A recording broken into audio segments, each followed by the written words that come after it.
How do you monitor your Kubernetes systems and application?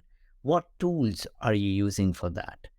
Is it good enough and providing you a single point of view for all your clusters and applications, for all the observability that you need for your Kubernetes and applications? In this video, we'll be going through all the observability pieces which are required to monitor and observe your Kubernetes system and applications via a tool called Groundcover. Welcome to Cube Simplify. My name is Sam Pathak and let's get started. So what comes to mind when you hear the first thing like observability? Usually it is like related to the pillars. The three most common pillars are logs, metrics, and traces. So you actually need the logs from your clusters and the applications. You need the metrics from your cluster and the application. And you need the traces where and what all requests are going through all your microservices. So logs are the events that occur within the system, and all the Kubernetes logs will be generated by the containers. And then metrics is actually collected from various sources, from pods, from nodes, that will give you the insights of the resource utilization and all those things from your metrics. And traces follows the request, like each request, how it comes and goes, and insight of that particular request. Now, when you have the power of all these three, you will be able to identify the issues much faster. You'll be able to access all the data and the information and observe your system in a way that whenever an issue occurs, you'll be able to tackle that fast. But building such observability system is difficult. There are a lot of open source tools out there with which you can actually build it. Like you can have, Grafana Loki for your logs. You can have InfluxDB, Prometheus, and so many time series databases to collect your metrics. And you can have Jaeger for traces. And you can have, a combination of these tools, plug it into, get all the metrics and stuff, and then create fancy dashboards using Grafana. So you can somewhat achieve all those things by installing bunch of different softwares and you managing everything, even for that observability solution. And even building that will obviously take a lot of time with respect to the best practices. Also, most of the previous generation observability system, or I should not call the previous generation because they're still used very much today as well, are not eBPF based. So eBPF is basically extended Berkeley packet filter. I mean, you might have heard a lot about eBPF, from Liz or CVM service mesh and all these things. But simply it means that it allows you to run the programs in the kernel space. And technologies like eBPF are very much in use for security purpose, for observability purpose, and that is what we are going to discuss today. Now, coming to Groundcover. So Groundcover is based on top of eBPF. What we mean by that is that it installs the eBPF agents onto each of the nodes as a daemon set, which captures all the traces. It maps, like picks bits and pieces of all the things, all the traces which are there, then add the metadata to that to give a meaningful piece, and it then gives you a complete portal where you can view all the things out of the box, and you do not have to instrument your application. You do not have to instrument Kubernetes cluster. You just have to install Groundcover once, and then everything is taken care. And yes, it has a very transparent kind of pricing as well, with a complete free tier, including all the features that we'll be going through today. So enough of the theory, right? We love demos. So what we will try to figure out in this particular Groundcover session is we'll be doing everything from scratch. And then we'll try to visualize, we will try to create some scenarios, because when you see the scenarios, you'll be able to understand things better. So we'll be creating a few failure scenarios and then see how Groundcover will help us identify the issues and how we can fix those issues. And I'll put all the issues and stuff in the GitHub repository and then put them in the description link. So let's get started and explore Groundcover and see how to observe your Kubernetes ecosystem and applications. So first you can start free. You can click here, start for free. It will go to app.groundcover.com and you can sign up for the free tier. But I already have Groundcover logged in. So, and I have a bunch of clusters, but we'll do another cluster as well. So here, you'll be able to add a cluster. And when we add a cluster, we'll be able to get a command that we have to run against the Kubernetes cluster. So to make things easier, we'll do the famous Killer Coda platform. By the way, they have 1.27 already in the playground. So we'll directly use that. Let's go to 1.27. kubectl get nodes. Cluster is up and running. We will copy the command from here. Copy. And let's install that. So it is installing, downloading Groundcover, and it will do all the checks first about the K8's version, the kernel version, and all that stuff. It also identifies that this particular environment is low on the resources, because Killer Coda does not give you endless amount of resources. It has limited amount of resources that it gives you for free to test out stuff. But still, since I have tried Groundcover, it works. So probably things should work over here. So let's wait till the things get ready, and then we'll see the Groundcover components that got installed. Okay, so the installation is complete. And clear the screen. kubectl get pods hyphen and Groundcover. So there are a few pods that we should be looking at. First is the alligator. So alligators ones are the daemon set. That is actually the eBPF agent that is installed onto all the nodes. We have Loki for the logs. We have TSDB, time series database, timescale DB. We have Victoria metrics. We have Victoria metrics agent. And then we have Gates watcher, responsible for getting and adding the metadata to the metrics. Then the portal, basically the Groundcover UI, the SaaS application connects to the portal, and then portal gathers the metrics from all the components and then reflects back in the UI. Then we have the Shepherd collector, which gathers the metrics from all the other components and aggregates it, and then it sends the final metrics to the time series database. So those are the components that gets installed onto cluster when you install Groundcover.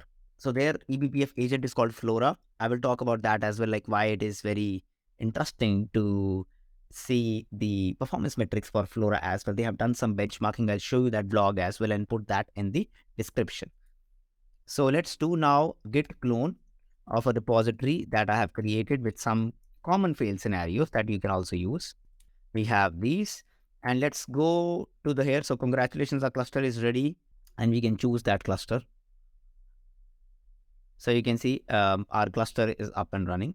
So let's start with one of the problems, or let's start with the missing config map one. Okay, so cat missing config map. So it's a simple deployment that depends, that basically mounts a config map as a volume, name my config, and then that's it in the /app path. So in this particular case, I have not created the config map yet. As you can see, it's a plain cluster. And I'll try to create this. So kubectl create -f missing config map. Created kubectl get pods. We can see it is container creating. Now let's go to the workload. So when we go to the Groundcover and we go to the default namespace, we can see that there is one my deployment, which is there. We click here. Right now there is no issues because Groundcover do take some time to report. I think 5 minutes to make sure that it is an actual issue and it is not giving false issue just like that, because sometimes it actually takes time to create a pod. So it cannot immediately mark it as issue. But you can see that there is something which is K8's events. And in K8's event, I already can see an issue. So the setup volume for my volume as a config map is not found. So it already states it was so easy to find out that there's a config map missing via the K8's event. So it basically gives you the complete layer of pods, events, issues, APIs, and logs. And after some time, it will definitely create an issue for this as well. So now we know that there's a no config map called my config. So we can create that.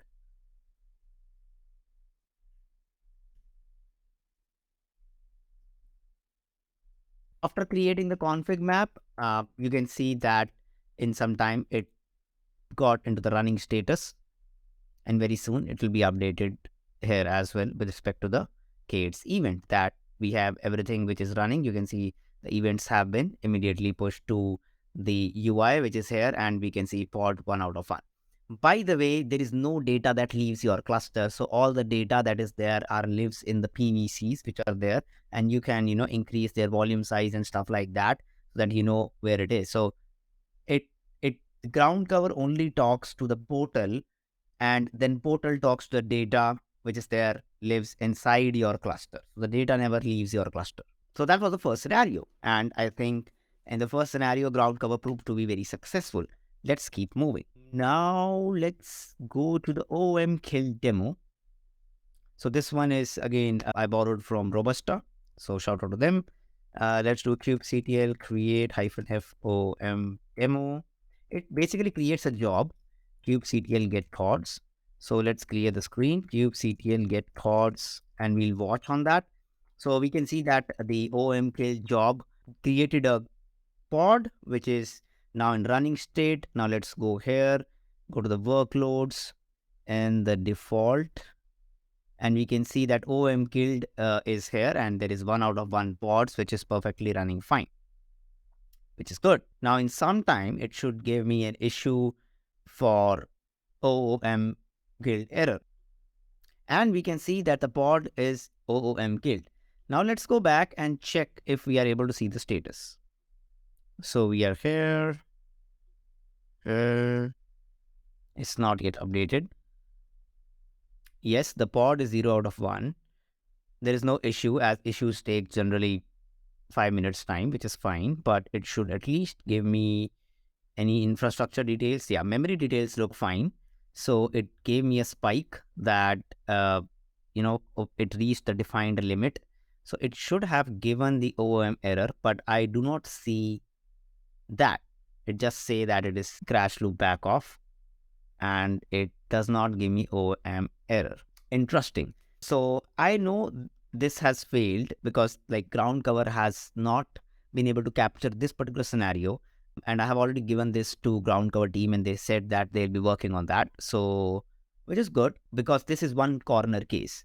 But let's try another type of OM error. So let's do kubectl apply -f. This one we can actually see. It's a plain, simple files with request limit. And then let's see that it's a deployment now, not a job. So deployment is created. It is creating. Let's watch this as well. So it directly went into OOM. You can see that. So let's see if this one got captured. Let's go to workload, default, and I think it's a memory demo one. And we can see already an issue and OOMKilled.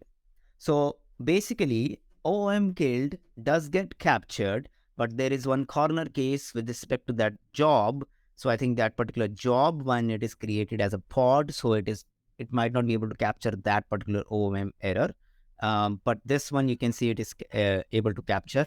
And this particular issue, again, as I said, ground cover team is already fixing. So that shows how cool the people of ground cover are, because they not only are creating something very fancy over here, they're also listening to the issues and fixing it.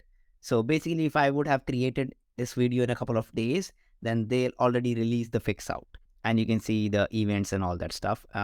We can actually see issues popped up, so we can see that there is an issue. So issues will come over here, and we can already go to the issue, find that issue was there, and it will be giving in the issues tab, and it says in the recent incidents, this is how the incidents look like, and there was a container restart because of OOMKilled error. We have seen a couple of OOM scenarios. We have seen missing config map as well.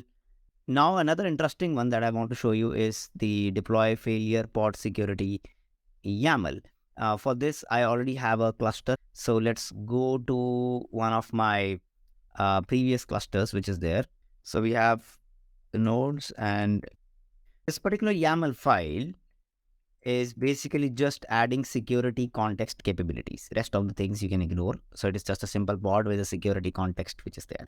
Now it will create an issue and I will show you why it will create. So let's create kubectl create namespace fail me and kubectl apply if an f deploy fail get pod security YAML. So it has created kubectl get pods -n fail me.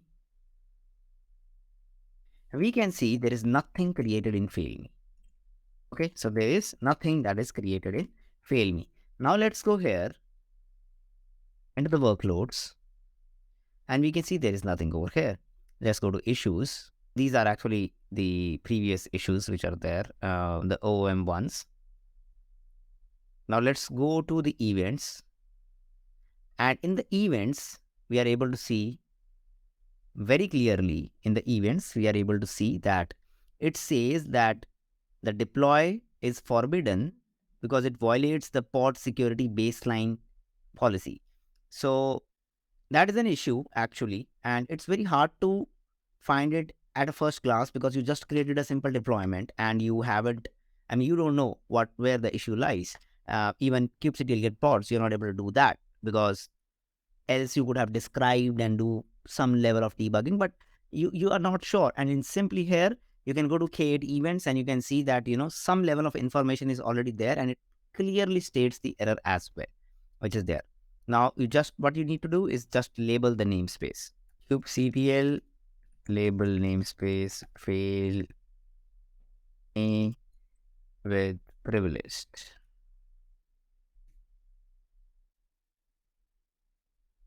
Now, let's see the pods. And we can see that the pod has started to appear over here. We should be able to now see in the workload section in the fail me namespace that something is coming up. So again, this was a very interesting one because it doesn't give you any clue, and still with ground cover, you can discover that. Moving on to the next scenario, let's see how the deployment comes in and how traces we can find out. So it's a simple load. It's actually a simple deployment, an Nginx deployment with a node port service. So let's apply that. kubectl apply -f load deploy. It's created kubectl get pods. It's creating kubectl get svc. It's a node port 31799. And let's click the traffic ports and also select our cluster here, Kubernetes. And we can go to the workloads and we should be able to see in default, we have Nginx deployment, which is perfectly running fine. Now let's go and access the port. Welcome to Nginx. So we have this. Let's try to refresh it a few times. And let's come back. Let's go to traces. In some time, we should be able to see those traces as well for the Nginx pod. And we can see already in the 304 that the Nginx deployment has been giving out a request on /, and these are the set of logs. The get requests are coming in. This is the container info for that. This is the context with respect to request and the latencies which are there. So it gives you the complete details, the CPU and the memory consumption for that. So I think it gives you a very detailed view, and it also gives you a complete payload of the body, of the headers, and even the response. So it gives you all the details as well. So traces are very powerful. Right now, we don't have any application that we have deployed that have a lot of microservices which are connected to each other. Traces make a lot of sense when there are a lot of applications and they are connected and there is a request that is going to this and then it is going to this. So the connection is there. Then traces means a lot. And let's see that. So let's clear. I think we have covered a lot of scenarios. I think 4 scenarios we have covered. Now the fifth one, the final one that I want to show you is from an external cluster. And let's go to overview. So it has a lot of services which are running, okay, and a lot of issues which are there. So first, let's understand a very interesting feature called map. So map is the connection of the services which are there. It gets a lot of data, the agent, the Flora agent, which is the newer one. It gets all those data and then it assigns the metadata to that so that it's client, it's server, and it puts that. Why it's put that? So that it can perfectly put that in as a map. Let's zoom in a bit more. Yeah.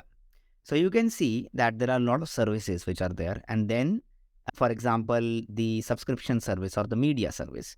So the media service, and I'm just hovering over it. Okay. I'm hovering over it and it will give me the request, the errors, the P95s and all those things. Okay. Right now, we are not looking at the errors. We'll go later. But right now, it is just giving me this. And now it is going through a Kafka, which is external, and how it is going is subscription is connected to Kafka and then going over here with these many requests that are coming in and with the P95 latency.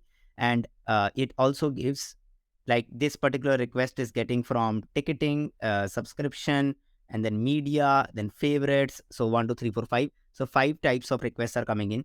And these are coming 10 per second, 6.9 per second, 3.7 per second, which is there, the request per second, which is there, the error rate, which is there, and the P95s for that, which is very critical business metrics. So that is where it shows just by hovering over it. And I can actually click on each of these services as well. But we are interested in the errors.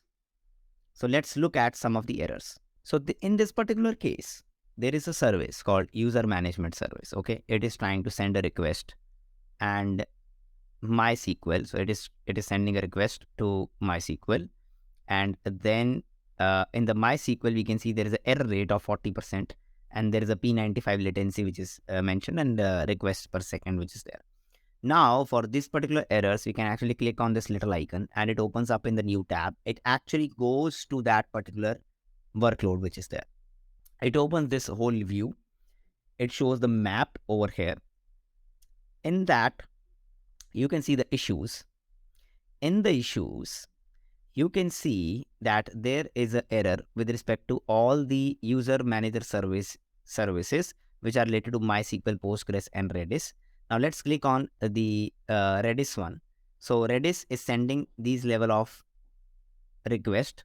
We click on one of the request. It sends this body. If we click the response, we can see that it is error compiling the script. I mean, how cool is that? So here there is no instrumentation done.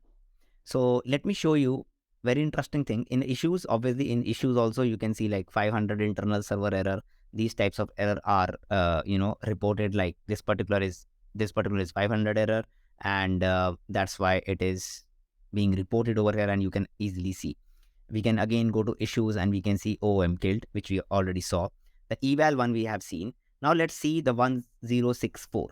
So it is basically a very application specific error because insert into a non-existing table. So you can see there is a message, you have an error in your SQL syntax. You are doing it in a non-existing table. How clearly and cleverly it tells that there is an error in this particular layer. I mean, that's very huge. It's very big because this takes time. These are the power of traces. And if I go to traces, I can actually see in MySQL what is happening. You can see that. So that's the power of traces that we are having, and it very cleverly puts that in a map. From map, you can go to the issues. You can directly see the traces. So there are multiple ways of seeing this.